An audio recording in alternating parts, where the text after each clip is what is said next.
Onyx Esports dan juga AP Brand. Dua tim yang berjuang sampai malam ini untuk menentukan siapakah yang layak dan akan berhasil mendapatkan satu slot ke Grand Final. Karena ini adalah game terakhir antara AP Brand melawan Onyx. Yes, gak ada lagi game setelah ini. Dan lihat dari Keyboy seperti biasa, dia akan menggunakan seluruh kemampuannya untuk mengganggu di early game. Dan tempo permainan early game yang dimiliki Kairi harus berhasil. Yes. Kalau dia nggak berhasil, Uranusnya akan terlalu keras. Walaupun masih ada late game insurance dengan menghadirkan Boots dan juga cewek. Tapi satu hal yang perlu diingat, Direct untuk di arah late gamenya bukan masalah power scaling dari segi ofensifnya yang berkurang, tapi durability-nya yang harus dijaga baik-baik. Tapi masalahnya beberapa belakangan kali ini aku lihat ketika Uranus dibantu sama Angela, dia tuh akan menang catch up loh seorang Dairot. Itu yang harus diperhatikan. Dan ketika tidak ada Angela, mungkin itu menjadi keuntungan untuk seorang Boots itu sendiri. Cuma gimana caranya sekarang Boots bisa head to head dengan Uranusnya tanpa dibantu sama Ogun. Tapi menurutku itu bisa menjadi salah satu distraction power juga. Karena kita juga bisa melihat bahwa calon yang bisa digunakan dengan hard guard dari Angela itu masih ada Valentina dan juga Clean. Bahkan dari emblemnya kita akan melihat bahwa ternyata yang dibawa oleh Boots di game kali ini bukanlah Lethal Ignition melainkan Quantum Charge untuk poking lalu kemudian melarikan diri. Sementara untuk lawannya seperti biasa Brave Smite di tangan dari Uranus. Dan satu hal yang paling penting, basic common emblem yang dibawa. Jadi ada kemungkinan bahwa Flap-Z tidak akan menggunakan Enchanted Talisman. Mengingat bahwa ada mana ataupun hybrid regen yang didapatkan sebanyak 15 dari basic common emblem. Oke, dari segi top game kita melihat udah ada dua sosok Onyx Esports yang mencoba untuk memberikan pressure di arah Turtle. Tapi Flap, Just Coming dan Retribution kayaknya udah dapatin sama Kairi. Gak ada kontes, Hayabusa terlalu jauh dan bakal lihat langsung ada Floyd di hunt. Telah di all itu saja, sepertinya akan beli satu gratis dua. Tapi damage-nya terlalu besar, terus mau didapatkan. Offlane from View mendapatkan 2 point kill dari Battle Blade. Oh my god, mereka miscalculate dari seorang View yang melakukan IMU terhadap seorang Boots. Tadi sebenarnya Boots juga udah bagus banget menggunakan Abyssal Strike-nya untuk finish off ke arah Uranus. Tapi ternyata Ogwen datang dengan tepat waktu. Menyalakan hard guard-nya, memberikan absorb yang cukup untuk memberikan waktu juga bagi Flap-Z. Melakukan regenerasi darahnya membuat dia pun masih survive di saat dihantam dengan ultimate yang dikeluarkan oleh Boots. Ditambah lagi dengan bonus Kairi tumbang. Ini bakalan agak menggoyangkan early power dari Onyx. Walaupun kita bisa melihat turtle setup yang baik, turtle didapatkan juga oleh Onyx. Tapi lihat, dari segi gold gap-nya ada di angka 1000 bahkan. Boots sekuat tenaga memberikan damage ke arah Flap-Z, tapi itu masih belum cukup dan hanya menghilangkan setengah HP dari sang Uranus. Oke, itu yang sangat kuat adalah di tangan dari seorang Uranus plus Angela. Tapi kalau tidak ada Angela sama di sana, mungkin Uranus harus berpikir 2 kali untuk bisa one by one dengan seorang Boots. Cuma yang harus diperhatikan adalah ternyata Q bisa membalikan semua damage yang diberikan oleh para pasukan Onyx. Dari tadi gue lihat gimana caranya Onyx di counter dengan adanya View dengan Valentina yang sangat presisi. Dia bisa bikin linglung, dia langsung benar-benar Abyssal Strike, dia tahu early game ini dipegang sama dia. Dan early game dari AP Brand harusnya udah mulai bisa dipatahin sih sama para pasukan Onyx. Dan ketika Clean menjadi jawaban, kayaknya AP Brand udah mulai sadar. Onyx tahu permainan cepat dari mereka. Ya, maka dari itu dengan membawa ke arah Clean, ini bakalan jadi ada sedikit kiting seperti yang akan dilakukan oleh AP Brand. Dan juga ingat, Kyle Z untuk di arah early-nya, walaupun sudah menggunakan Lethal Ignition, early power-nya jauh akan dipegang oleh Kairi. Tapi balik lagi di arah bottom lane, sedikit power datang dari Flap-Z, ditambah lagi dengan Angela, hampir saja bisa menumbangkan ke arah Boots. Iya, itu terlalu kuat, tapi Boots harusnya masih bisa recall sih. Harusnya masih bisa recall, hanya cutting-cutting saja yang bisa dilakukan oleh seorang Flap-Z. Memang early seperti ini dia terlalu kuat. Early kali ini dia clear minion memang kuat, tapi gimana caranya bermain metode late game? Mereka punya cewek, mereka bisa akan coba menuju ke arah depan. Kairi. Cewek bakal langsung ada flicker depan yang dikeluar ke Kairi. Retributionnya kali ini berhasil didapatkan oleh siapapun, tidak. Bahkan Kiboy menjadi orang yang 2 kali mendapatkan turtle. Double kill didapatkan oleh para pasukan dari Onyx. Lihat, Kiboy 2 kali pakai KJ dan pakai Franco. Retribution dari kedua belah pihak yang sangat-sangat kuat, bahkan gak berhasil. KTZ belum sempat dia ditumbang.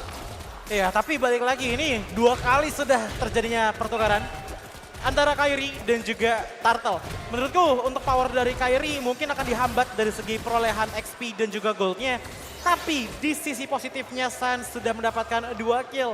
Walaupun Sans bukan main damager, tapi ingat utility dari Gift ini akan menjadi hal yang cukup menakutkan bagi marksman dari AP Brand, yaitu Clean. Oke, dia punya dash sekali, tapi selebihnya dia berjalan kaki. Begitupun juga dengan View yang setelah melakukan engage dengan Arcane Shade-nya, kalau sampai tidak disimpan dari segi Arcane Shade-nya, itu kan juga menjadi malapetaka.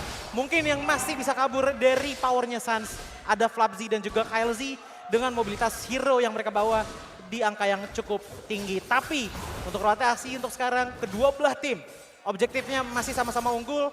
Dan bahkan item build-nya ternyata item pertama yang diambil oleh Kairi adalah Hunter Strike. Untuk menembus defensive power dari pertama adanya Uranus, yang kedua dari Angela juga untuk menghantam terlebih dahulu agar tidak adanya proteksi dengan absorb lagi dari Heartguard-nya.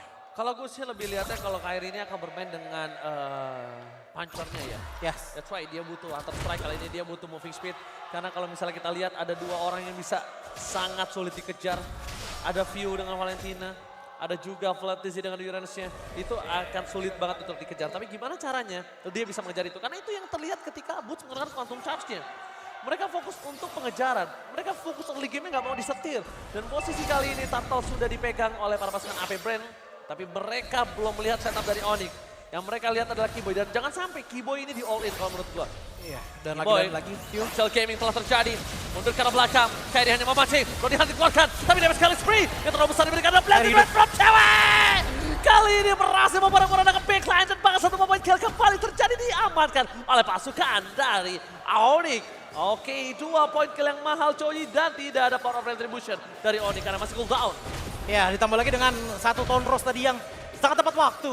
Membuat Kairi pun masih bisa merasakan angin segar di line of down di menit ke-7 sekarang. Dan membuat zoning, lihat bagaimana Kiboy di depan sana menahan View untuk masuk. Dan bahkan 1 tembakan saja lumayan sakit di tangan View sendiri. Kiboy masih survive dengan 1 baris hitter, dan ternyata View pun ditumbangkan oleh cewek-cewek di belakang sana. Mencoba untuk melarikan diri tapi ternyata terperangkap di tangan Hayabusa, sementara Super Marco mengejar ke depan sana. Kiboy pun tumbang, Boots dan juga Kairi langsung fallback dan fallback. Dan lihat dengan adanya pergerakan yang gagal, plan yang dimiliki dari Kairi. Harusnya tadi Kairi bisa dapetin purple buff, tapi ternyata kali ini outplay yang terjadi dari para pasukan AP Brand membalikan keadaan, dan gold lead-nya lihat dipegang Super Marco dengan lead hingga 6.100.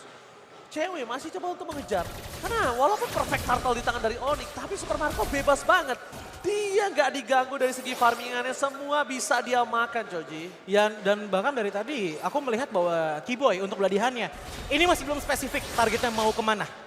Karena dengan seperti yang dikatakan oleh Bang Oji tadi, Kyle Z-nya masih bisa in and out dengan Coach Shadow-nya. Super Marco juga masih punya space yang cukup oke. Mentok-mentok paling yang mungkin bisa di lockdown adalah View itu sendiri. Tapi ingat, kalau terlalu fokus kepada View, masih ada poking damager di belakang sana dengan Super Marco. Bahkan Flabzy pun, kalau misalkan sampai dia rotasi masuk lewat belakang, itu bakalan nutup jalan pulang dari Onyx. Dan oke, masih ada Cloud dan juga Lancelot yang bisa instan menuju ke arah belakang. Tapi bagaimana dengan Boots? Bagaimana dengan Sans? Yang dalam tanda kutip escape mechanism-nya itu hanya dari flicker saja. Dari tadi sih Sans benar-benar all in ya. Dengan Yes. damage yang cukup besar, dia benar-benar bisa memberikan space untuk para pasukan dari Onyx. Team fight di dalam real world manipulation-nya. Cuma sekarang yang mulai harus diperhatikan adalah cewek. Harus sudah mulai standby, tapi View damage-nya terlalu sakit. Flux di depan sana, tidak bisa menerima damage dan bahkan Phantom Execution yang gagal dari seorang Kairi, bahkan coba untuk memasang juga seorang One Shadow Kill yang tidak dikalkulasi oleh seorang Kairi membuat dirinya tumbang di depan sana. Flabzy bakal coba untuk memasang bersama dengan Angela-nya. Combo Uranus Angela, combo yang benar-benar sulit untuk ditumbangkan, membuat Flabzy benar-benar bertahan tanpa ditumbangkan. Itu sebenarnya tadi Kairi bisa dapat kalau misalkan dia keluar dulu dari turretnya. Tapi ternyata Karena dia continuously untuk memaksakan, menumbangkan ke arah Ogwen di saat dia mempop up hard guard-nya. Dive-in terlalu dalam akhirnya terjadi membuat Kairi pun tumbang dan langsung saja Keyboy. Oh, hard guard for this time, 16 drop cewek! Kali ini masih ada Kalti sekeratul maut. Membalikan kembali keadaan tapi lihat Super Marco. Dia flicker, dia menembak dan berhasil mendapatkan 1 point kill. Ini informasi yang telah diberikan, tidak ada flicker untuk Super Marco. Tapi Onyx nampaknya dari 3 orang yang tersisa mereka mengurungkan niat dan melepaskan Lord kali ini. Iya, cewek dari tadi menjadi salah satu tombak utama dari Onyx dan bahkan positioningnya selalu didapatkan dengan cukup baik. Tapi sayangnya power dari Ogwen untuk di game kali ini dan juga di game sebelumnya membuat agak sulit untuk melakukan one shot combo dari segi team fight dari teman-teman Onyx kepada AP Brand. Yang membuat harusnya ini udah mulai makin disolidkan lagi team fight power dari Onyx. Karena dari tadi aku melihat adanya follow up attack dari Onyx tapi tidak secara berbarengan. Seperti tadi di mana Keyboy mendapatkan 1 player kena beladihan tapi tidak bisa langsung Oh, shutdown. mancing mania mantap! Berhasil mendapatkan Angela. Mundur ke arah belakang Fantasy, masih ada Reward Manipulation, tidak ada yang bisa melindungi Fantasy. Tidak ada lagi hardgun dan hilang. 2 point kill akan menjadi pilihan utama. Shadow kill terbagi menjadi 4 dan bahkan 5 kesatuan solid tidak bisa ditumbangkan oleh seorang Fantasy. Lord bergerak di bottom lane. Belum ada yang bisa menyelesaikan Lord itu dengan sangat cepat dan Keyboy kembali melakukan aksinya, Choji. Yes, Keyboy. Satu tangkapan berbuah manis dengan hanya menumbangkan ke arah Flapzy, tapi Lord pun ternyata masih bisa ditahan dengan korbannya mungkin. Hanya akan ada mid lane outer turret saja dari Onyx. Cuma satu hal yang mungkin dari tadi kita belum mention adalah Sans. Bagaimana dari tadi dia mendapatkan safe space dengan cukup baik, membuat dia hingga menit ke-11 kali ini masih belum tumbang. Menurutku dari tadi patternnya adalah selalu dipoke dengan adanya Void Blast dari Yves. Kalau semisalnya darah dari AP Brand ini sudah cukup untuk di Blazing Duet, cewek langsung masuk. Tapi ada beberapa momen di mana setelah cewek masuk sayangnya ia tidak bisa kembali pulang. Karena balik lagi yang dia andalkan adalah Quantum Charge untuk melarikan diri. Karena dari itemnya sepatu pun tidak dibikin secara penuh oleh cewek, melainkan mengambil ke arah Steel Lake Plates, Golden Staff, dan juga Coruscant Sight ditambah dengan Demon Hunter Sword untuk memaksimalkan damage terlebih dahulu yang bisa dilontarkan kepada AP Brand. Tapi di lain sisi ini clean-nya sudah sangat berbahaya. Kalau sampai dihiraukan, tidak dihiraukan oleh teman-teman dari Onyx. Ingat Blade of Despair ditambah lagi dengan Berserker Fury. Itu 1 kali tembakan habis dari menggunakan skillnya, mungkin saja bisa menghilangkan 1,5 bar HP kepada hero-hero yang sekiranya rentan ataupun tanpa adanya item defense. Untungnya para pasukan dari AP Brand ini nggak ada yang bisa ngikat kaki Keyboy dengan maksimal. Ya. Walaupun ada Angela, walaupun ada Puppet String, tapi nampaknya Keyboy ini juga tidak bisa di all in dengan begitu saja. Kalau di all in ini akan menjadi space untuk yang sangat-sangat besar. Onyx membalikan keadaan dan lihat di arah top lane-nya. Mereka mainin makronya, mereka mainin gimana caranya minion ini terdorong terus-terusan. Dia udah nggak pakai Flap TZ lagi sekarang, dia pakai Hayabusanya. Karena apa? Kyle TZ, dia ingin dapat full item atau spike powernya di saat yang tidak terlalu late game. Ya. Dan dia juga sekalian mencari kalau misalnya beruntung pun dia bisa dapetin cewek.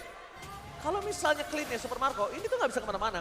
Dia akan berada di laning, dia akan berada di arah backline, dia benar-benar bermain dengan front to back. Dan kalau misalnya KLTZ, walaupun dia nggak bisa numbangin seorang cewek nantinya, dia juga bisa dapetin 1 Venom Nature. Tapi di depan sana Kairi akan mendapatkan 1 Lord dan langsung hilang oleh Super Marco.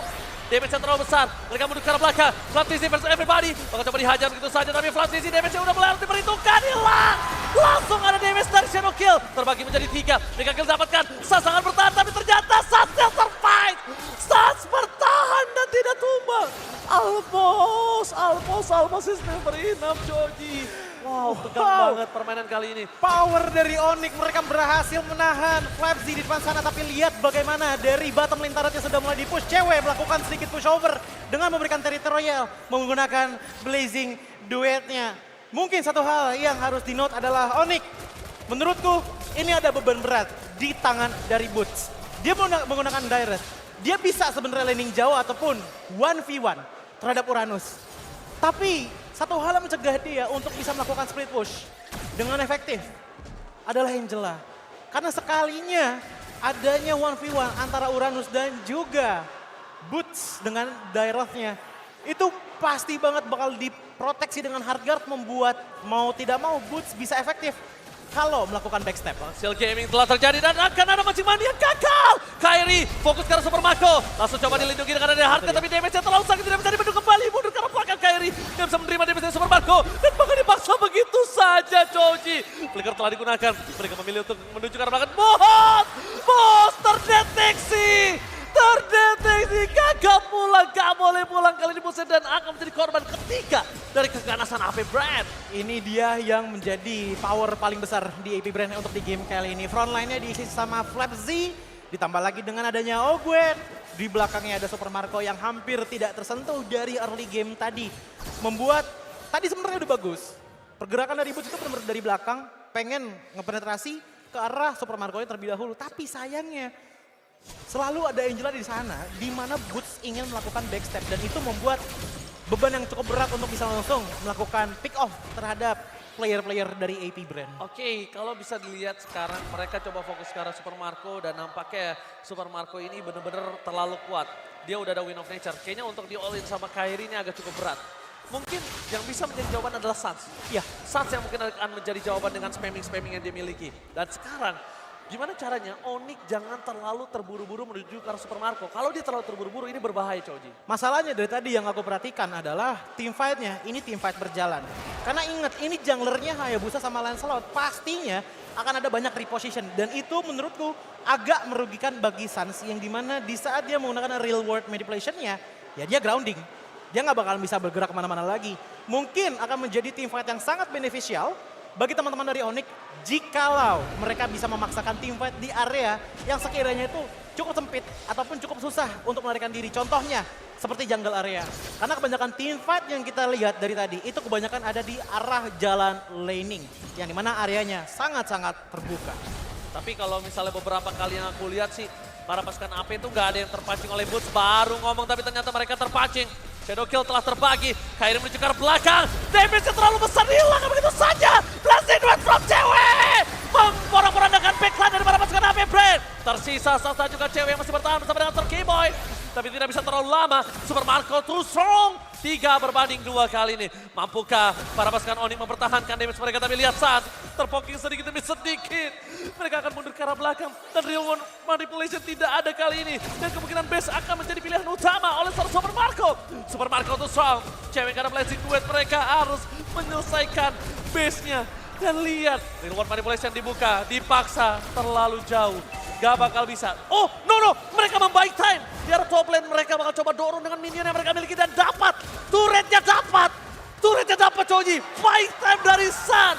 That's why kenapa real world manipulation yang dibuka. Yes, apalagi dengan cewek yang dari tadi. Dia tahu kalau satu tembakan dari Clean itu ngilangin 30% darahnya loh. Satu tembakan saja dengan combo endless battle-nya. Tapi tidak masalah, dengan top lane sudah hancur, setidaknya ada satu beban yang harus ditanggung oleh AP Brand dari segi minion wave management-nya. Tapi langsung kita kembali ke Lord di menit ke-18, di mana dari kedua belah kubu semuanya sudah tertarik. Tapi ada satu ketarik, di depan sana, Flamji tertarik dan tumbang seketika. Mancing mania mantap dari seorang K-Boy, membalikkan kembali keadaan dan Lord Evolve. Harusnya kali ini Lord Evolve di tangan oleh para pasukan Onyx Esports. Semesta sudah memegang, di mana kali ini AP Brand berada di posisi yang under. Real World Manipulation telah dibuka oleh seorang View. Mundur ke arah belakang. Masih ada Winter Traction dan bahkan gagal. Langsung dimasukkan kembali. Outplay terjadi dan cewek. Blessing duetnya menghilangkan dua player dan Kaltesi. Kali ini bakal coba dipaksa. Ditahan mundur. Para pasukan dari Oni. Mereka bakal memilih untuk membuy time dan menuju ke arah Lord. Super Marco tanpa ada Ogun dan juga Flamtizi. Dia nggak bisa berbuat dengan banyak. View sudah hilang, Ogun juga hilang. Jadi kita tahu bahwa offensive dan juga defensive power dari AP Brand telah diturunkan secara drastis di tangan Onyx, membuat Lord pun terbuka dengan sangat lebar dan akhirnya gratis untuk Onyx bisa dapatkan. Dan kalau misalkan mereka berhasil menghilangkan mid lane turret, 2 minimal mid lane turret, ini akan sangat menguntungkan bagi K-Boy. Yang dimana K-Boy kalau kita tahu bermain di rumput itu sangat berbahaya sekali. dari segi penarikan yang bisa dilakukan. Oke, 8 dari 35. Tapi banget. lihat, pass to rate bakal dipecahkan terlebih dahulu. Keyboy bakal coba dilindungi dengan real world manipulation. View terperangkap di depan sana. Para pasukan dari Onyx, mereka harus menunggu sampai ada real world manipulation dan Suns. Apakah dia telah memegang Wither Truncheon kembali? Sudah on, karena kalau sekarang dia tidak punya Wither Truncheon ini berbahaya, Coji. Iya, apalagi kalau kita lihat ya sampai sekarang pun Suns masih belum disentuh. Lalu teman-teman dari AP Brand membuat sepertinya ini territorial power menjadi salah satu power yang paling besar dimiliki oleh teman-teman dari Onyx. Tapi Lord sudah mulai memasuki territorial dari AP Brand. Lord telah masuk. Di arah bottom lane belum dipegang oleh para pasukan dari Onyx. Tapi Keyboy berlindung di balik Lord mencoba untuk melakukan spray down. Di wall manipulation, mundur ke arah belakang. Bakal coba dihajar begitu saja para pasukan dari Onyx. Mereka masih bertahan di depan base. Kalau terlalu terburu-buru karena para pasukan dari AP Brand masih bertahan dan mereka akan coba melakukan reset. Ini KLZ juga bingung sebenarnya sih melihat posisi dari Onyx yang dari tadi itu benar-benar disiplin banget.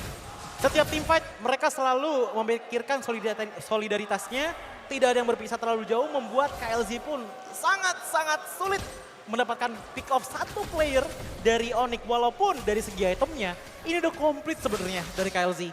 Dengan full ke arah item ofensif begitu juga dengan Kairi yang dimana ternyata masih lebih aman dibandingkan Oke, Council Gaming terjadi. Mancing mania tidak mantap. Fantasy udah mulai harus respect dengan damage yang diberikan oleh seorang cewek. Tapi Laflaker dari Fuel terpaksa ditangkap oleh seorang Suns. Asta mampu didapatkan. Kenny berikan belakang. Dua hilang. Ini bencana dan Bulls. Kali ini harus mulai respect dengan damage yang diberikan oleh seorang Super Marco yang terlalu besar. Mereka telah mendapatkan dua pemain dari para pasukan AP Brand itu udah terlalu cuan menurut aku.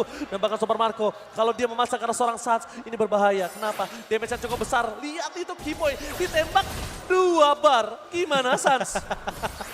Iya dari tadi blocking damage-nya benar-benar besar banget. Tapi satu hal yang sangat menguntungkan menurutku adalah pancingan sebenarnya yang dilakukan oleh cewek terhadap View membuat View pun tumbang. Satu damager hilang, otomatis zoning juga sudah mulai hilang. Lama-kelamaan Onyx mendapatkan team fight yang baru saja terjadi. Oke, kita lihat di babak manipulasi akan coba dibuka. Keyboy masih coba untuk bertahan di depan sana. Dia belum menarik siapapun dan lihat. Langsung ada mancing mania mantap! Super Marco hilang! Oh,